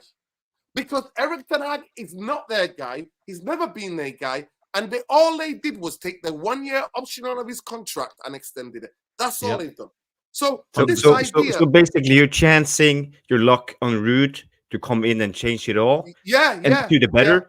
Yeah. Or other than watch the shit show. We can give Ten Hag more time because he only had 3-4 months with a proper structure. It's 3 years, and he have brought in Javis. players that haven't even played yet. That he brought in this summer, like Lenny Yoro. And we give him time to try out what they have been spending the last 4 to 5 months on. So it's better to do that. Yeah, to me, 100%. Because I don't. It sounds irrational. It sounds like an emotional decision. No, it's not. It's based on you just want Ten Hag out and you don't care about next step. No, I don't think it's emotional because when I was emotional. 3 years of the same things. You know when I was emotional? You know when I was emotional, Javis? The clip went viral. Go and check it out, Saeed TV. Match reaction after the Galatasaray. That's when I was emotional. Yeah, that's when it was emotional. That's when I was emotional, right? Look, to me, last season was when I was emotional. This season, I've not been emotional because I understood what it was for what it was last season. He sat down with Gary Neville, right? He, by the way, at this moment in time, from last season and this season, working. got a worse record than Gary Neville at Valencia. I know. And Gary Neville quit for life. He quit. He was like, I'm done. I'm a TV pundit for now. So he sat there with Gary Neville, and Gary Neville literally said to him, you know when you play Erik, and this happened last season, go and check it out, people. Gary Neville, Erik ten Hag, towards the end of the season, he said to him, you know when the guy's up, why don't you just tell him to come back a little bit and fill the gaps? And you know what he said to him? You know what he said to Gary Neville? I've got a distinct way of playing. I've got the style way of playing. And even if we're going through teething problems, in those sense, if we're going through bad results, we have to stay with that rhythm. So, for me, Javis, once the manager starts getting confused and start talking two sides of his mouth, I'm done. That's the reason why I know there is no plan that he's going to stick to. And he just clearly showed you. He played one way against Spurs and a one way against Villa. Ferguson did the same. No. Ferguson didn't have a clear style. He changed it against every other team. He had a different style. Javis, I'm sorry. You cannot. So you're telling me I'm wrong? You're telling me that Ferguson had one consistent style he always played? No, that's not true. Fergie won a league title, right? Fergie won a league title and won trophies consistently and constantly was improving the whole football club. And like I said to you, Fergie came in after Ron, got rid of the drinking club, hired so many scouts in and around Manchester, hired so many scouts in and around England as a club, or Great Britain, UK, changed the fundamentals of Manchester United. The reason why, and you can go on Google and YouTube it, why Martin Edwards didn't sack Ferguson, it's because he could see he's making fundamental changes to the football club, and it's clearly working. Fergie, 89 was the last season where he did. 90, he won the FA Cup. 92, he won the Cup Winners' Cup. And it proved the fact that he couldn't take Manchester United to Europe and win. 1992, the season before that, Manchester United are in a title chase. Then they win the league the year after. Ferguson, of course, like football, Old Trafford, we would always throw the kitchen sink because he was a gambler. We would always attack, win, lose, or draw.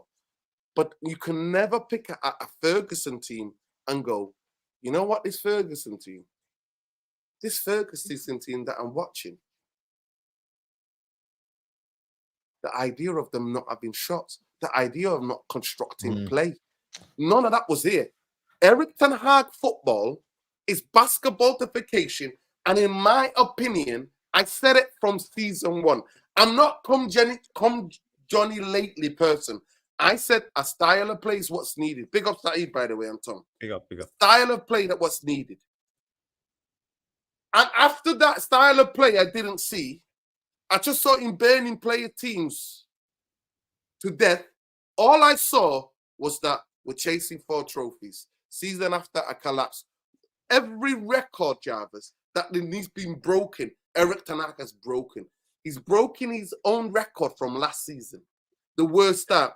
Manchester United finished bottom of the group in a Champions League with Galatasaray, Danish Copenhagen, and Bayern Munich.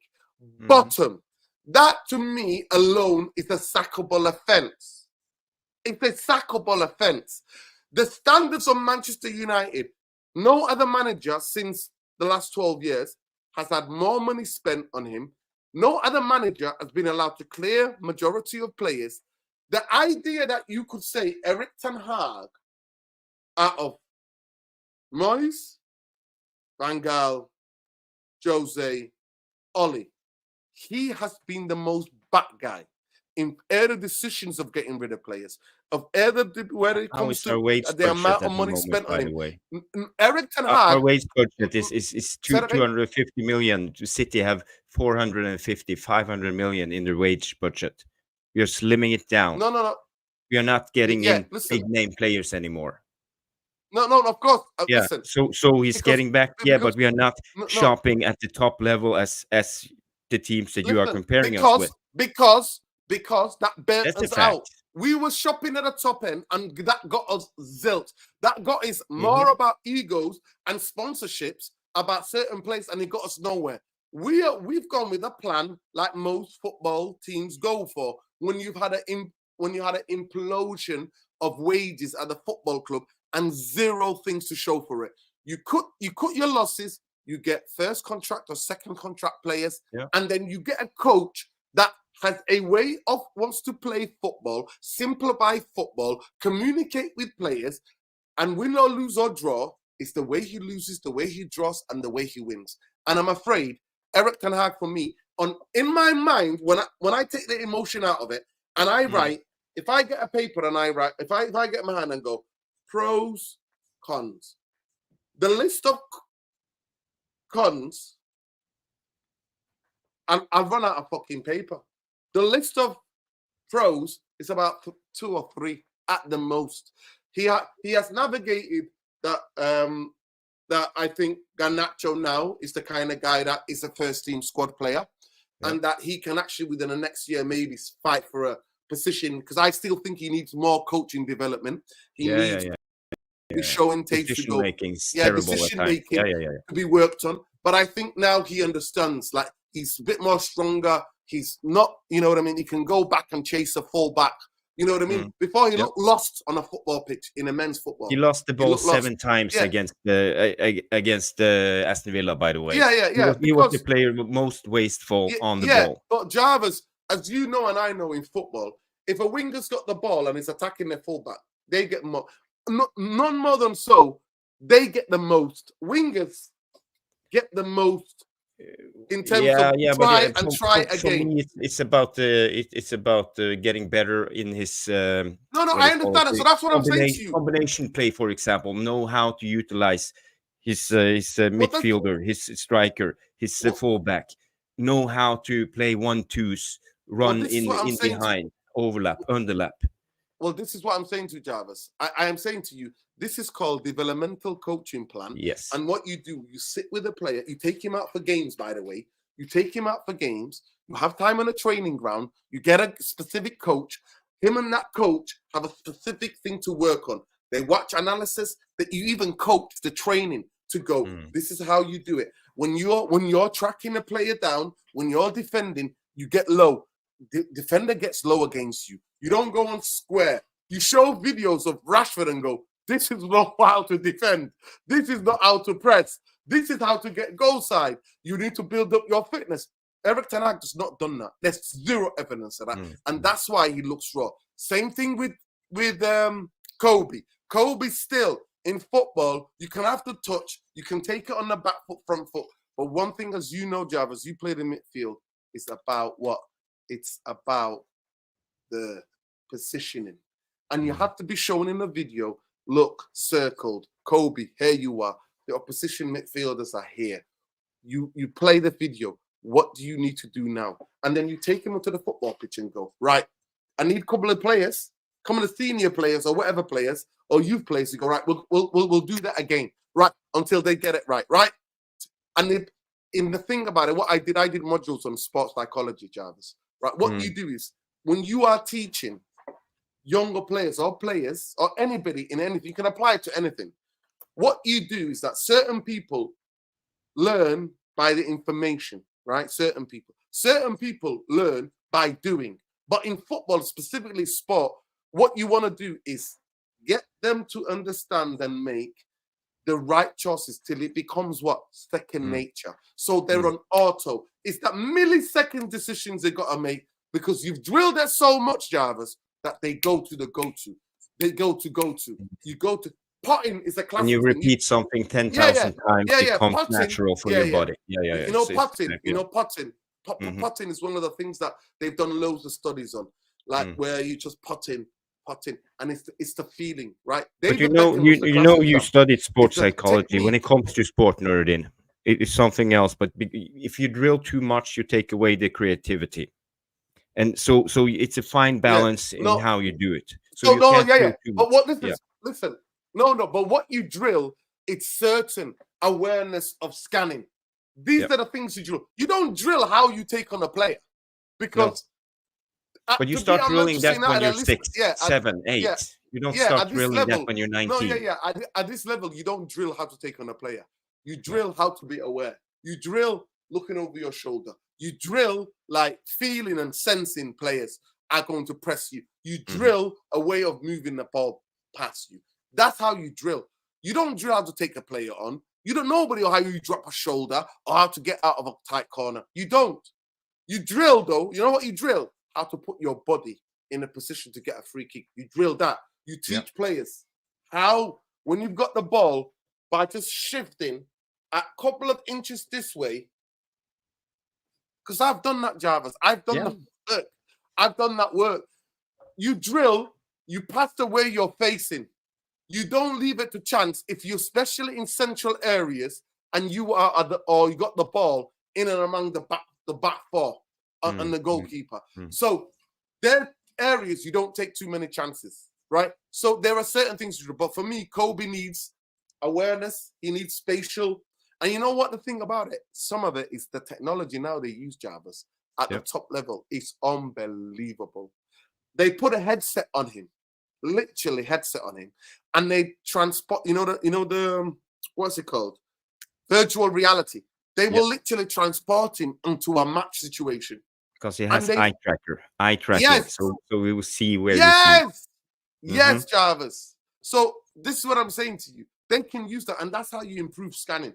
You improve scanning, looking over your shoulder, right? How can I you know who the perfect example is that I've seen it being done with him, and it's actually been fruitful? Gravenberch at Liverpool. In the last how many games in the Premier League, 7 games, I've seen Gravenberch so many times do this. Wait to receive the ball, look, see if there's 3-4 yard space over his right shoulder, and let the ball run.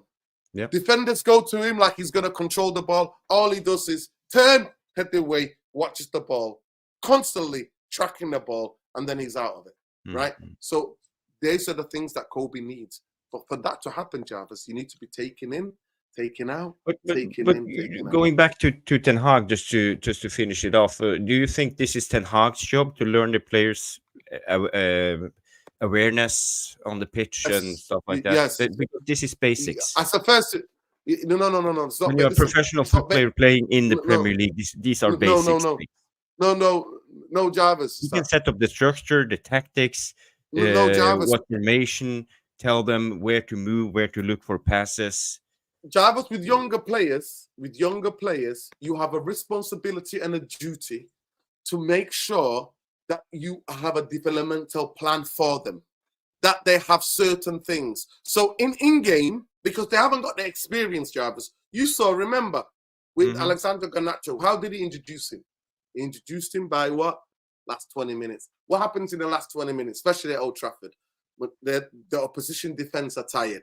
He comes in and then he goes and attacks. And he's not really asking him to be defensively all right, because you learn by experience. Developmental plan, it was the only way that Gary Neville Ryan Giggs got introduced, and you're talking about a team full of captains, right? Who were literally coaching him on the pitch.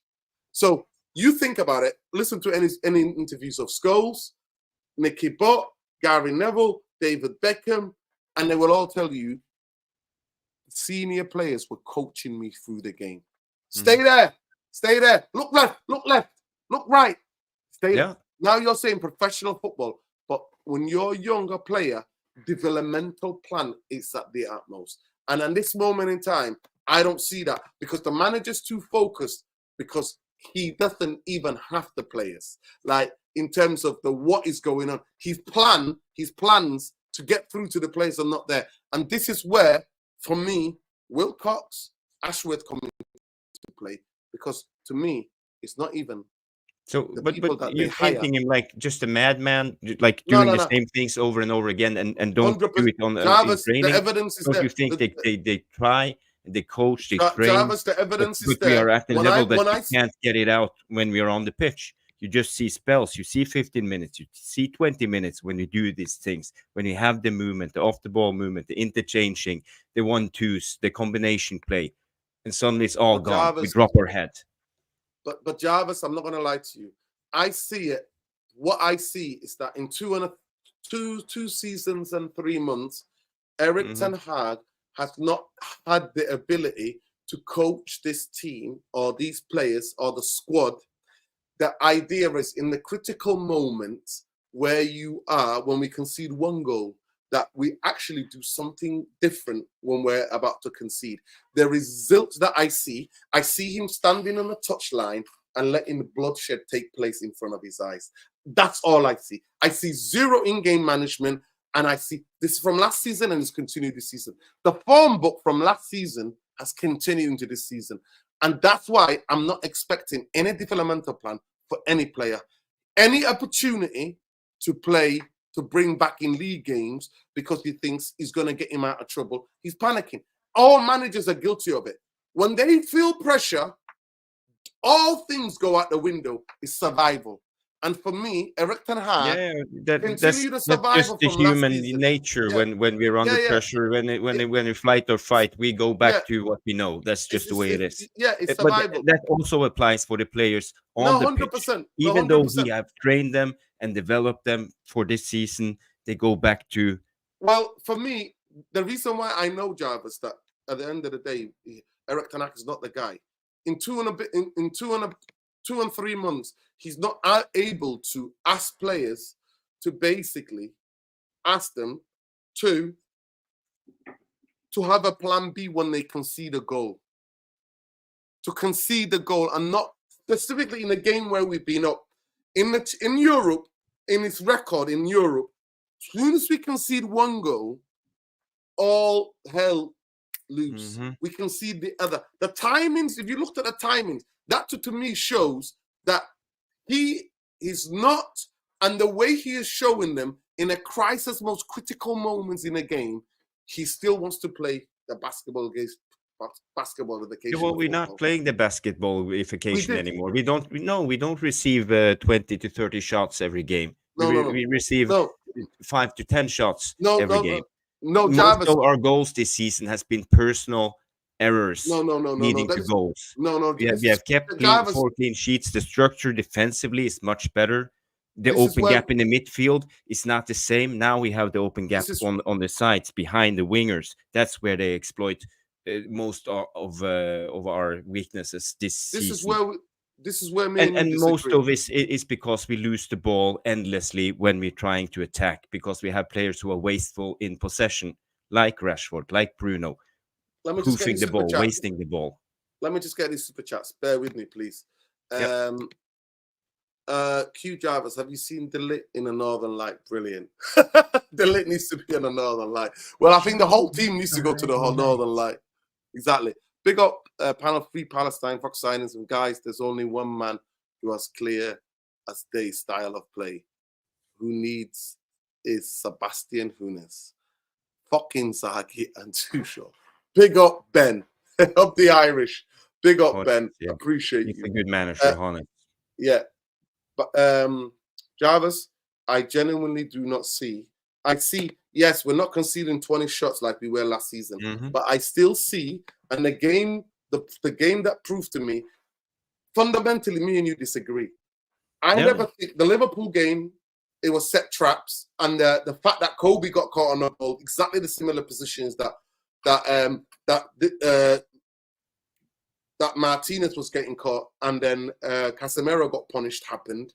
Against Spurs was exactly the same, that they knew where the traps were, they knew the gaps and that were appearing, and they knew where to punish us. Same thing against Porto. Porto, positionally, the defense is never set. There's never rest defense because majority of players are running back. And you said it, you gave it away with what you said. Porto was a big mistake from Rashford. Always didn't track back. He was out of position. He didn't. As you always say, we have to stay compact. He wasn't compact. It was too high. This is the problem for me. This is the problem for me. The lack of compactness and the lack of game plan, and the fact that he stays on that pitch when you can see what's happening, and the fact that you're not calling him over and saying, can you, in the next 10, 15 minutes, get goal side and make sure you track your runner? Because we're being overloaded on this side. Jarvis, in every single way, I see coaches in most games I watch. At halftime. He took him off at halftime. So he did react. No, Javis took him off at halftime, right? Yeah. But he did not. Did we not concede a third goal straight after halftime? We did. From the same side. From the same side when Rashford is not on the pitch. So this is the point what I'm trying to say to you. Whether it's that's why I'm not believing it's individual errors. I'm believing teams can see a weakness, try overload one side of the pitch, and he blames one player, takes him off, other than saying to the team, guys, they're coming down the right side. They're overloading us with 3. We need to match them, and we need to have better defensive positioning or posture on the football pitch to defend that overload on that side. But they're not doing it. So you proved it again. Same thing with Casemiro. Casemiro was the guy at fault. What happens? Kobe does the same in a similar position where they set the traps. The traps for us on Porto was that they knew on the right-hand side they were going to overload with the wing-back guy, the midfield player, and the guy that number 10. They were all going to come and drift here and outnumber us and then go back to the center or the back post. That's what they did. So at the end of the day, it's not down to individuals. And for me, before I take you to a game, Jarvis, I'm showing you what Porto do. I'm telling you, Jarvis, please do not be square. You're a professional athlete. I know you're an attacker. I don't want you being square. I want you to get goal side. I don't need you to be passive. I know you've been getting away with murder, Rashford. For the 2 years that I've been here, you've been doing what's called shadow pressing. There's a guy called Mr. Structure on YouTube, and he gave it a name. So I know you do that a lot, but I need you not to be square. I need you how to teach you how to press. I've showed you once, twice, 3 times, 4 times, and if you're not doing it, then why are you on the fucking football pitch? But again, it's a structural thing. You think our argument is that what Ten Hag's game plan is down to individuals. I believe it's a structural and his inability to in-game manage.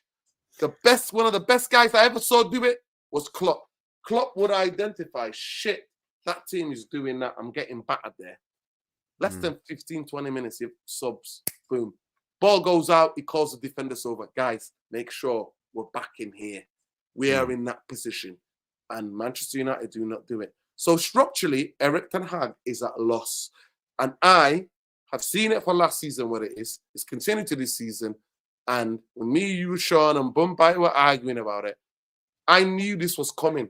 It's not a surprise to me. Genuinely, it's not a surprise to me. And then, so he went high possession stakes against how many of the first few games of the season? Against Villa, because of the pressure. He's like, oh, okay, I'm going to camp back. The thing is, we only Ten Hag revert back to this, I would say, mid-block, compact play of style when we need results. and we know we can do it. But I don't want him to do it all the time, because this is not the way forward. We want to be expansive. We want to score goals. We want to be better. So we need to have the courage to go to step 2 in the process to evolve. Yeah, and that's the thing. Well, for me, I don't think it's just a difference of opinion. I genuinely do not believe he's got the tools, the capabilities to be able to do that with his squad. He hasn't. And he's proven it again and again and again for me, because his game plan is, when I'm under pressure, when the pressure is really on, how do I get out? I need to go back to that. No, it's confusing, and he's clearly contradicting himself. We still call him stubborn, because he always plays the same style. No. That's what I'm saying to you. But for me, what he's doing, Javis, what you just said, is flight fright, innit? It's that flight fright. When he thinks, shit, I'm gonna get the sack, that's what he goes back to. But he sat in front of Gary Neville. I'll send you the interview. I'll find the interview. I'll send it to you. I remember that interview. Yeah. He sat there and said, no, I'm not doing this. They have to do this. They have to get it. We have to coach it. And then, to me, I'm always like, don't be a coward. If you're gonna go out guns blazing, go out guns blazing. Believe in yourself. And that's been the fundamental thing with Ten Hag for me. One, for me, his tactics were never going to work. And I have to admit that to myself, that area div is that it might work. In Germany, it might work, but it's never going to work in the Premier League, because the Premier League's a different beast. Two, that from day dot, he compromised and he came and said, I need to win trophies, right? And then burnt players to death in the most congested season in the world, in football world history, and then suffered the effects of that in the next season, and then complained about it. And then now he's got zero excuse. So now he hasn't got the excuse, I haven't got any players, or I haven't got that many players. He's now going to that game plan because the pressure is on.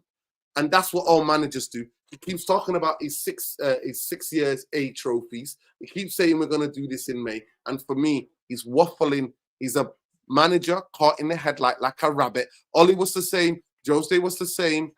Moyes was the same.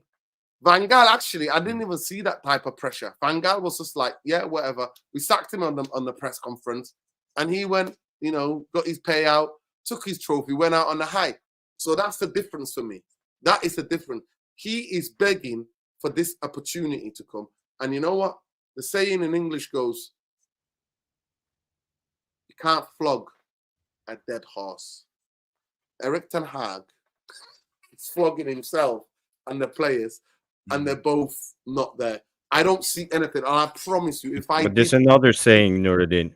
If I saw anything, you can't bring what's the saying? You can't bring a horse to water. Yes. No, you can't make a horse. What's the saying again? You can't make a horse. You can bring a horse to water, but you can't make him drink it. Yes, that's the saying. That's the saying. So Ten Hag can bring the players to the water, but he can't make them drink. Well, this is what I'm saying to you. So that's clear. The players cannot understand, and that's why I go back to what McCarthy said. The players don't feel connected with him, so they don't go there with him. They don't go there with him. He can can bring all the horses to the fucking water, Javis. But if the players he can't make them drink because they don't feel connected to him. They don't feel connected to him. Like, as a leader, Javis, you're a leader. You're a leader in your industry, yeah? You have to take people with you. You have to understand the psychology of everybody. It's different. Everybody who works for you, Javis, are not the same. Not everybody's the same, right? Certain people I'm around. Come on, leave it out. Certain people, I want to see you in my office now. And you go in there and bang on the table and say, what the hell are you playing at? And then people respond differently. That's what I'm saying to Javis. Erik ten Hag is monotone. Yeah, but he did that to Sancho. He put an arm around his shoulder, and so he tried different. We know for a fact that Ten Hag do this. Javis, Ten Hag, in the most. Yeah, but we know we have heard all the stories about Sancho with Ronaldo. That is one player. Rashford acting out. That is one player coming back. But Javis, that is one player. Put on the bench. Yeah. Javis, listen, Sancho is one player. And truly, because of confidential and health and all of the other reasons, nobody truly knows what happened with that. And I've got rumors I can tell you because I don't want to say it on here. Yeah, and yeah, I that's can okay. tell That's you, and I can tell you after we finish. But Sancho's situation wasn't an arm around the corner. It was not. It certainly was not. At the end of the day, the way that it ended with Sancho ended the way it ended. And the idea that he was the only one not trying in training is a laughable and a joke, by the way. Because there are other players who are getting started week in, week out, who are not doing the same, right? For me, they're not doing the same. So the hypocrisies is there, is clear. I just don't feel like he can turn it around. And even if he wins the next 5, I know the cycle of doom. You know when you're on the computer, Javis? You know, when you get the circle of doom because of the internet, you know, when you get that, like your internet drops, that circle of doom will be around Erik ten Hag. Unless he does 360, complete 360, and somehow connects with the players on an emotional level and takes them with him. I don't think they can do that. And you can get the greatest tacticians. Like you said, managers used to be given jobs on the man management. And I'll give you this clear example. Benitez. Remember the bald guy that he used to have? The number 2. He was a brilliant tactician. The number 2 to Benitez. Brilliant tactician. Can talk to the players.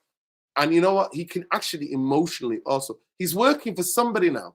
And I forgot who's working for. I think he's in Spain. It's either in Spain, Germany, or Italy.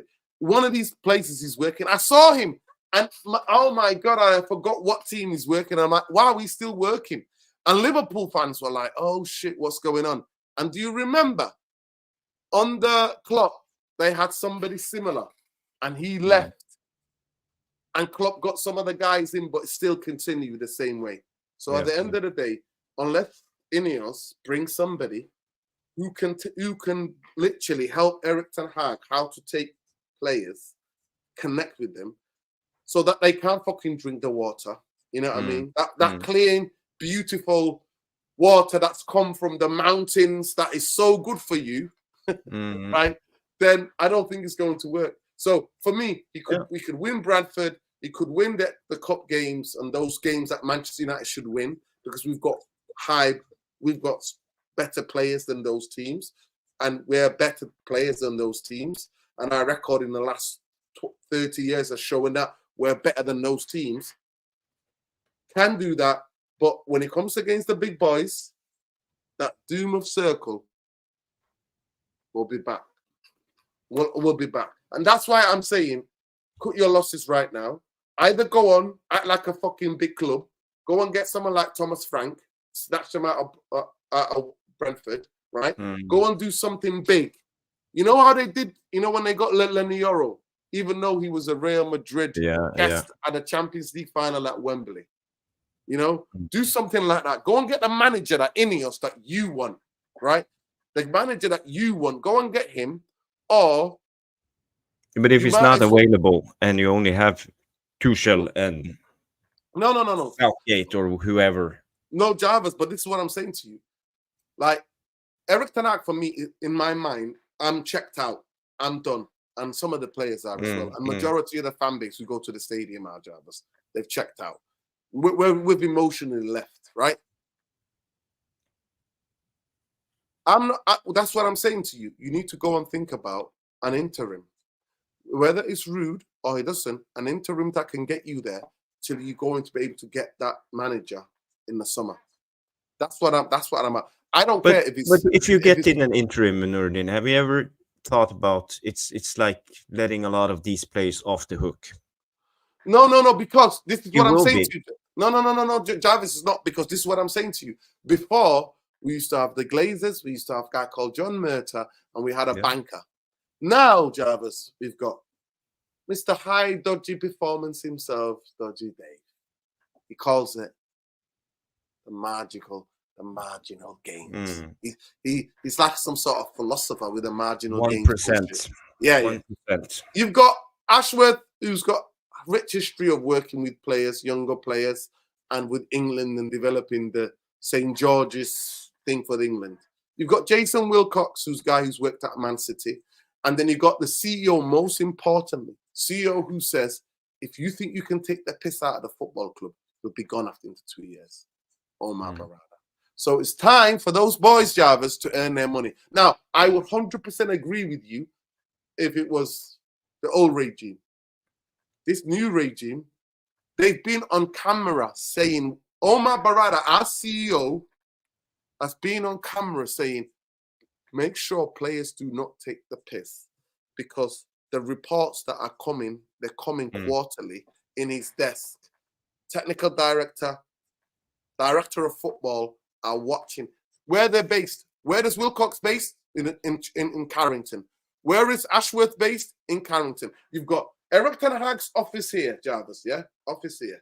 Wilcox office, Ashworth office. Because they work in the team. Yeah. So what I'm saying to you, the idea that just because Eric Ten Hag is gone, that the players think they can get away with things, those days are done. But can't do their jobs. I got an interesting question yesterday on Jarvis's corner from one of the people in the chat, Kat. She asked, how do you think the player will react if Ten Hag gets the sack? Well, I think some of them will be sad. It's the most natural thing majority of times when managers get sacked. So if that manager favored you, right, you're going to be sad because that manager was the guy who favored you and he was playing you to death. If the manager has not played you and you've not been getting any sniff, then you're going to be happy. And that is what happens across all sorts of managers. But this time, I would say, was it Kathy, her name? Kathy? Kat. Yeah, Kat. Big up Kat. I'll say now, I just named him.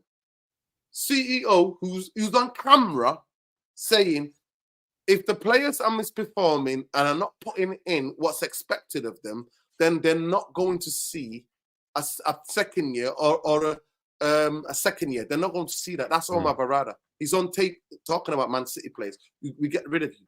If you're a bad apple, we'll get rid of you. You've got Jason Wilcox, and then you got Ashworth, who actually spent a lot of time on the England youth team and at Brighton. So he's got experience bringing in players, having an adaptation plan and carrying it through. So that is what the difference is, Jarvis.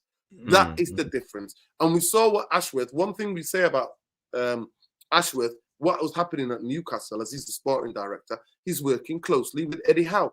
And one thing you can never accuse since they fought relegation, you can never accuse the Newcastle players of not putting it in. Whether they win, they lose, or they draw. Yeah. And we can't say the same. So now you've got 4 people at the football club who are all based in the same place, who are all based in the same. Omar Barada's based there as well, the CEO. He's based in, yes, he has to go to London for meetings a lot, the Mayfair office, but he's mainly also at Carrington. So that's the difference, Javis. So players, whether they think they could get away with it in the old United, yes, because Glazers were hand off, the bankers were hands off. They always said to the manager, "Oh, you have to sort these lot out." Not anymore. Not anymore. So that's where we're at. Yeah. Listen, guys, are we on our target? How many likes we got on the video? Yeah, let's have a look. We are on 323 likes. Can we get to 250, please? We're short of what? 27. Now we 324. So we are 27 away from 350. Yeah, we can do that. Come on, guys. Even though if you don't like what I'm saying, no. It's not about what. No, Javis, it makes the show. It genuinely makes the show, and because I understand you, you are on a point of principle. You are on a principle is that other than have the reset, we should continue. Okay. What would have to happen, Javis, for you to be like, I've had enough of this? That's the question I want to ask you. Genuine yeah, and that's a good question. It's very hard to say, but I always analyze the games. I usually see the games 2 to 3 times after the game is done, and I make notes. I take pictures. I read up and I see what other people who are into tactics say about the game, and I see good things sometimes, but it's in short spells, and we can't do it for 90 minutes. That's the biggest problem. We can't score goals, and we lack a little bit in patterns. But our press play was better this season, especially the beginning and in the friendlies. Our build up from the back, we very much more. We play out with 2 center backs and Onana in the middle. We drop down a DM in the middle, go wide with the center backs. We invert with the fullback. We invert with the number 10. We do a lot of different stuff now. I think it's very interesting watching, and I want to see more. I think we can do this. I think we can learn this. It's not rocket science.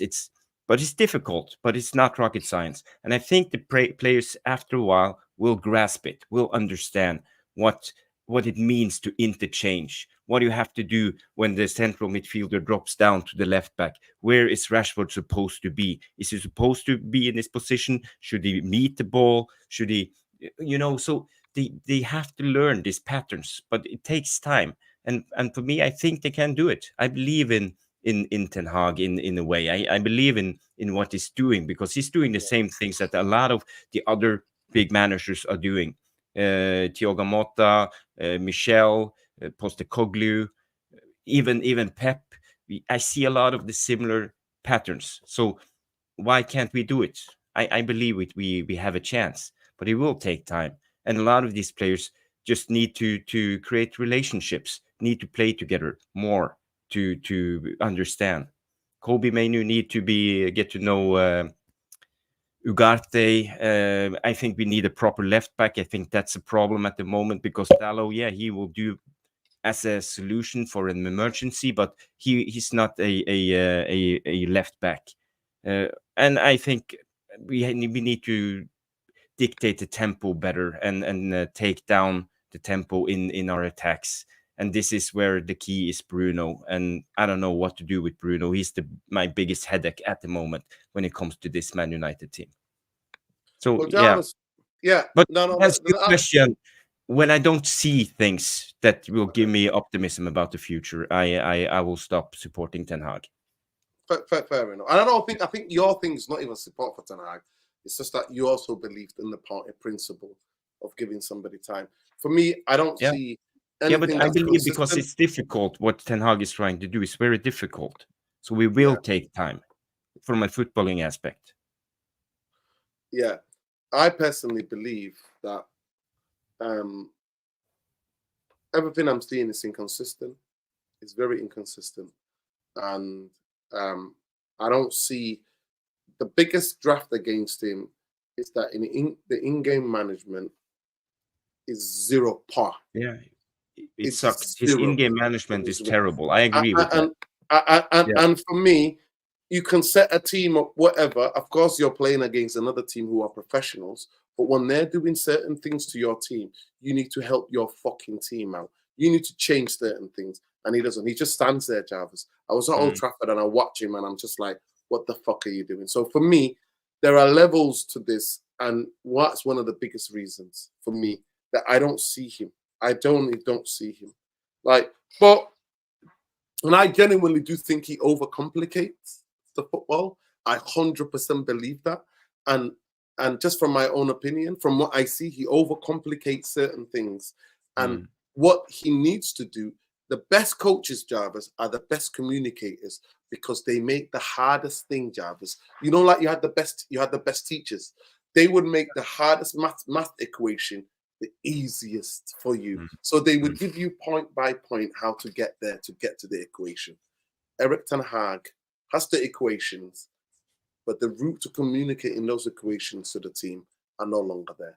And that's why it looks as if the madness that we see on the football pitch. And that to me is not sustainable. It's genuinely not sustainable.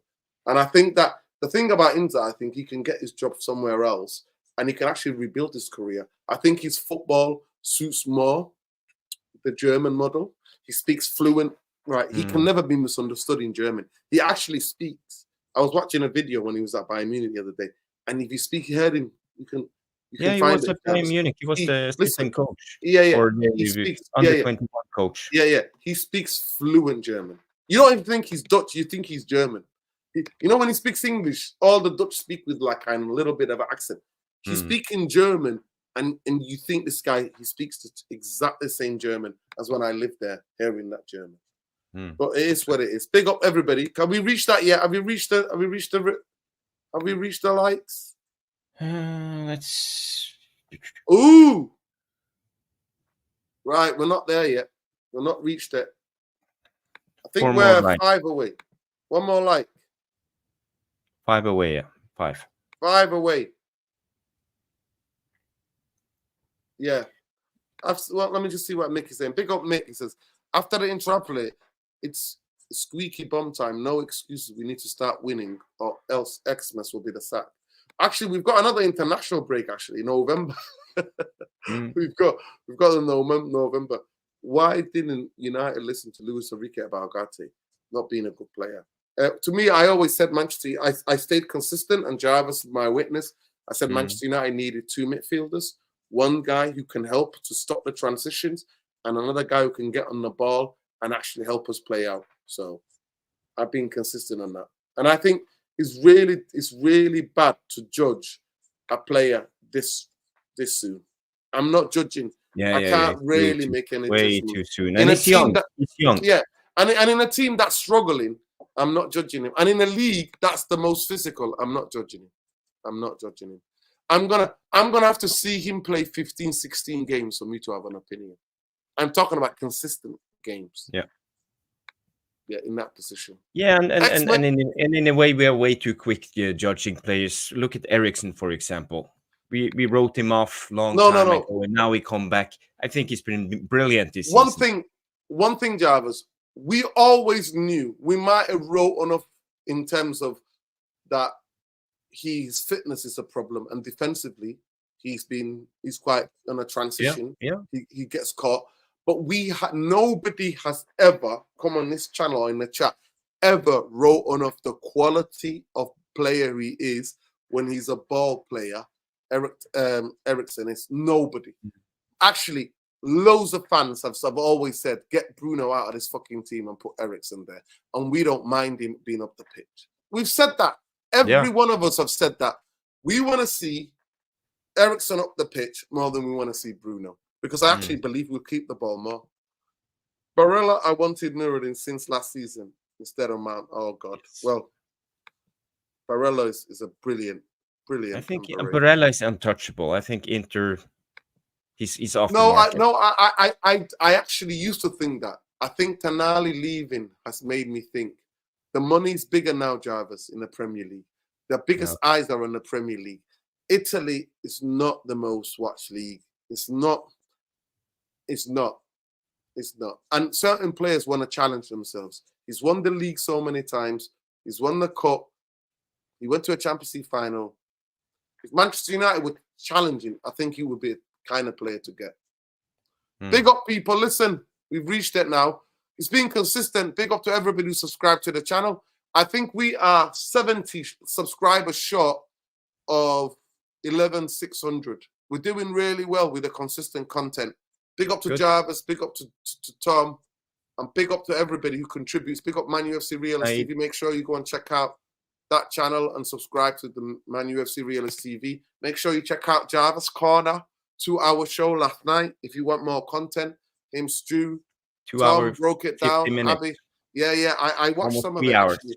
I watched it coming back from my coming back last night. When I was out, I was on the way back, and I was listening when I was cycling. One ear listening. So big up to you guys. Big up Pape. Big up Stuart. Big up Tom. Yeah. Lots of fireworks last night. Fireworks. Really good show. Fireworks, yeah. Really good show.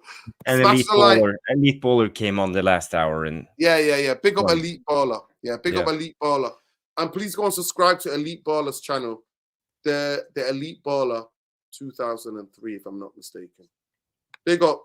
Please like, subscribe, let people know about the community. We are still shadow banned, but I promise you, you guys are doing an incredible job helping us fight against the algorithm. I'm telling you, there are people still sending me messages saying to me, Nuruddin, I don't know when you're live. They said to me on 2 different devices, they put notification on. But there's a solution, guys. You can follow that guy Red Devil on Twitter, because he always puts out the tweet before a show. Just follow him and put on a notification on Twitter or X.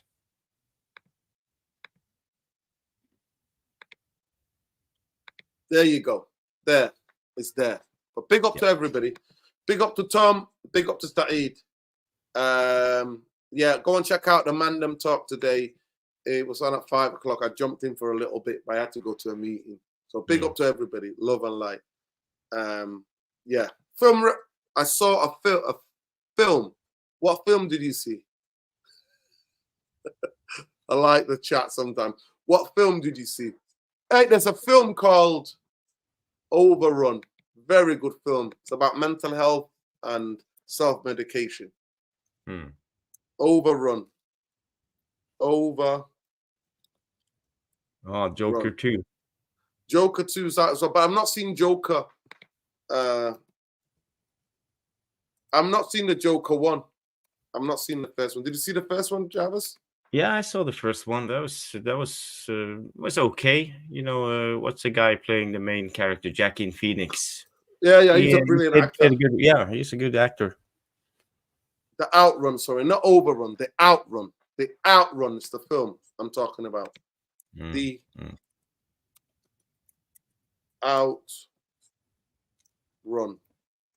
Check that film out, people. The Outrun, yeah. But yeah, no, I need to watch the first one. And I'll go and check it out. Would you take Ollie for 2 years or Tuchel for 2 years? No, I won't take Ollie and I won't take Tuchel. You're giving me, do I wanna die with a knife at the back of me, or do I wanna die at the knife in front of me? He will definitely take Ollie. Javis will take Ollie, but no, I won't take him. I would give a young manager, an experienced manager, a young guy from Stuttgart the chance, because now he's got a structured party. Yes. And I think majority of the fans would get behind him. 100%. I just for the record, I want to say when it comes to Ollie, I love him as a player, as a manager. He was but I'm Norwegian, so I have to support him. Of course you have to. For me, Ole Gunnar Solskjaer, of all the players that played for Manchester United in the last 30 years, probably gave me the most. His goal is the most that I've ever cheered the most. Javis, I ran out in 99 at the house where I was watching. I ran out of the house and I ran out of the house like this, right? So this is the front door. I run out like this. I banger right, main road. I go 1 street, 2 street, 3rd street, main road, screaming. Ah! I come back again, another main road, screaming. Ah! And other people were also coming out of the house screaming. After the final whistle, I have never watched the final whistle celebrations, you know. No. As soon as the whistle went, I got up. I was sat down on the floor watching with friends, right? And some of them are Arsenal fans, some of them are Liverpool fans, and they were getting ready to put on Bayern Munich shirts. We didn't know that they went and bought Bayern Munich shirts. So they were ready to celebrate. So sometimes me and one of my best friends were focused. You know, Mundo, we're focused on the game. We were so superstitious that season. He would always have to sit on the right side of me. He can never sit on the left side of me. Can you imagine how maddening this is? We always had to be in the room for the Champions League music, right? I'm like, it's like, I'm dying for. I need to go to the toilet. No. Got to wait till the Champions League music plays, then you can go for a wee.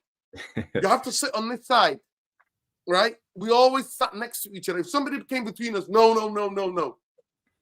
So they would, and I can remember some of them running upstairs and running back. And I think when it was 3 or 4 minutes ago, before they went to injury time, they were running up and down, and they had a couple of like Bayern Munich shirts underneath their jackets, like little light jacket, like summer jacket. And we didn't know that till later on. So I basically, if you know Russia people, I come out of Playfair Street, I go to Moss Lane East, I run straight down and I turn at Lloyd Street, then I come back all the way back to Great Western Street and then come all the way back to Playfair Street. That's what I did in 1999. And as I'm screaming, Javis, like a madman, there are people opening their windows, screaming. People coming out of their houses, celebrating, nervous, neighbors grabbing each other. As I'm screaming, people are screaming at me. It only ever happened once. So bring his photo back, Javis. Bring that photo back. While we're doing that in Manchester, these two guys are in the Camp Nou in the dressing room sharing a bottle of champagne. And by the way, this is the only time the players have ever seen Fergie literally lose it. He lost it that night in the dressing room, Fergie. He lost it. Yeah. He lost it. So for me, the idea that Ole Gunnar Solskjaer, the player, are you fucking kidding me? He gave us Manx the happiest night in our footballing lives. Like I said, never have I ever screamed. Never have I run down. In 2008-9, I didn't do that. I just we beat, John Terry slipped, Chelsea. and we were like, broom. Yeah. Yeah, but we all thought we had lost it that game too. But 99 was special. That was the best night for every. For me, those 11 days, those 11 days are forever in the history. And if you're a young United fan and you've not watched the DVD of that, or you've not even watched the new documentary that came out on Amazon. Actually, Javis, have you seen a new Amazon? No, I haven't. Right. Can we do that, Javis? And then do a show and talk about it? About it, yeah. Okay, guys, we're going to do a show as a treat for you guys.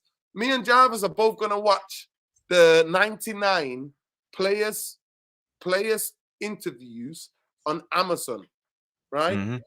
What is it called? Let me get it up. Bear with me, Javis. Let me get this up. Amazon, Manchester United, Amazon documentary. And for you guys, if you haven't watched it, you do the same and interact with us in the chat. That will be one amazing show.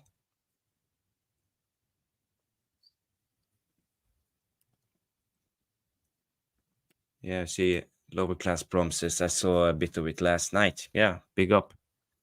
I'm just trying to find it. What is it called? Is it called 99? I think it's called, it's called 99, yeah. I think it's called 99. The person who's in the chat, let us know what it's called. There it is. Discover the greatest achievement English will never seen before. Yeah, it's called 99. It's called Watch the Trailer of 99. Yeah, 99. 99, yeah. So for me, Ole Gunnar Solskjaer would forever be entrenched inside me. I, as a player, he's in there. The babyface assassin did what he did, and the rest was manager lockers can't stand Rashford. Why Rashford provide him with any info? Nah, yeah. In 99, I broke all things in my house. I didn't do that. I didn't do that. I didn't do that.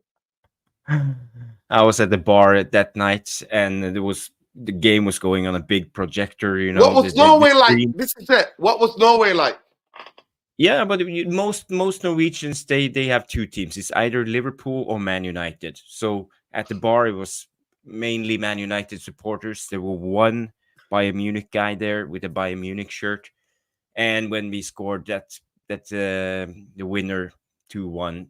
The bar went crazy. It exploded, and someone ran forward and tore down the projector screen, so we couldn't see the dying minutes of the game. We just could hear it because they couldn't get it up again. So it was totally this after Ole scored. This after after Ole scored, the projector went down. So there was a bar of 100 people, and we couldn't even see the last minute, but we could hear it. remind me, was it was a Wednesday night, wasn't it? It was a Wednesday night. Was it a Wednesday or a Saturday? No. Was it a Wednesday or a Saturday? I don't know. Has to be. It's Champions League always been on a as Wednesday. It was a Wednesday. It was a Wednesday, yeah. It was a Wednesday. Yes, because I went to college the next day. Yes, it was a Wednesday. I went to college the next day. Yeah. Now that the Champions League's live on a Saturday, but back in the day, it used to be on a Wednesday. The final was on a Wednesday. Yeah. I went to college the next day. Javis, did you turn up at work the next day? No, no, I didn't. But I was a student at the time, so I didn't show up at school. Did many Norwegians show up? Well, the biggest celebration in Norway was in 1998 when we beat Brazil in the World Cup, okay, and qualified for the playoffs. Then we acted like we won the World Cup. So we had 98, and then 99 came, and rest is history. And we haven't qualified since. But that because it was Ollie, it was a Norwegian that made history. Yes. Was the celebrations mad? I bet his family, his relatives were all over Norwegian television. People tried to find his hat, going around to his house. I can imagine his parents and the cameras waiting outside his house, yeah? Yeah, but Ollie is like the most humble guy you can ever meet. He's so humble, and he's like always feet on the ground. Yeah. And is his family like that as well? Is his family like that? Yeah? Yes, they are. By the way, his dad is a Liverpool fan, isn't he? Yeah, and he was a Liverpool fan when he was growing up. So yeah, he was. Yeah. There's a photo of Ollie as a 7-year-old with a Liverpool shirt.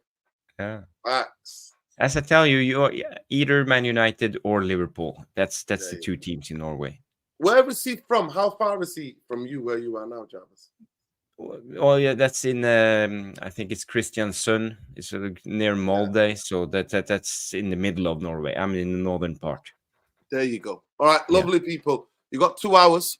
Me and Javis are gonna watch. I think is it 3 episodes of 99? Is it just one documentary? Or is it episodes? Yeah, I think it might be episodes. Steven Kramer, yes, I do. I remember him. He was a striker at Rosenborg, actually, when they qualified for the Champions League 10 times in a row. He had a little spell at Celtic, I believe, a couple of years, and then he went back to Rosenborg. So, yeah, it was a good striker. I still think he holds the goal-scoring record of the Norwegian Premier League. Who's that, Javis?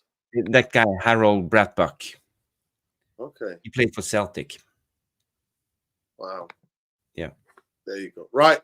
Lovely people. It's been a pleasure. Javis, it's always a pleasure. I'm going to start watching that. We'll make the show. Okay? Yeah. Let's do it. And by the way, I can't wait to go into the comments, the non-live comments after the show. I love it, Javis. Norway's one of my favorite countries I've ever been to. I've ever been to, Javis. Yeah. It's a beautiful country. It is. Thank you. To be fair, whole of Scandinavia is beautiful. Like in the summer. The summer for me, Denmark, Sweden, Norway, boy, oh boy. But if you're from England, you have to have money to be able to have fun there. Because their currencies absolutely destroys the pound. Yeah. It's not easy. It's an expensive country. Yeah, I can tell you that. Very expensive. Yeah.